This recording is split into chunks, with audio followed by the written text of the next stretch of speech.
तेबे जारी रही कालबैशाखी वर्षा। आज 6 जिला को बिजुली घड़घड़ी सह कालबैशाखी वर्षार संभावना नहीं येलो वार्निंग जारी करा जायछि। तेबे संपूर्ण खबरटी जानिबा पई भिडियोटी को शेष पर्यंत देखंतु। तेबे आंचलिक पानिपाग विज्ञान केन्द्रर सूचना मुताबक राज्य में एवं कालबैशाखी जनित वर्षार संभावना रही आसंता 4 ରୁ 5 दिन पर्यंत तापमात्रा रे विशेष परिवर्तन होब नाही।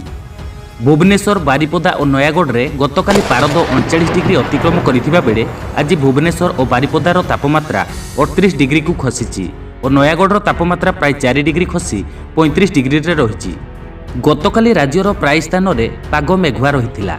किछि किछि स्थान में बिजुली घड़घड़ी सह कालबैशाखी जनित वर्षा भी रेकर्ड होइछि। सुंदरगढ़, देवगढ़, झारसुगुड़ा, केन्दुझर, मयूरभंज, बालेश्वर और अनुगुल आदि जिले में केतेक स्थान में वर्षा हो जाइछि।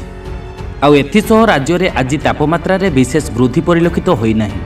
आज मध्य राज्यर 6 जिले में कालबैशाखी जनित वर्षा होबार संभावना रही। उक्त जिलागुड़िक है बरगढ़, नुआपड़ा, सुंदरगढ़, केन्दुझर, मयूरभंज और जाजपुर। तेबे एही सबु जिले में आज अपराह्न बेलू बिजुली घड़घड़ी सह वर्षा होबार संभावना रही आंचलिक पानिपाग विज्ञान केन्द्र पक्षरु जिलागुड़िक येलो वार्निंग जारी करा जायछि। एमिति पानिपाग संबंधी टिकिनिकी खबर सर्वप्रथमे जानिबा पई आम चैनल को सब्सक्राइब करंतु आउ पाखरे थिबा बेल आइकन टी को दबाई दियंतु।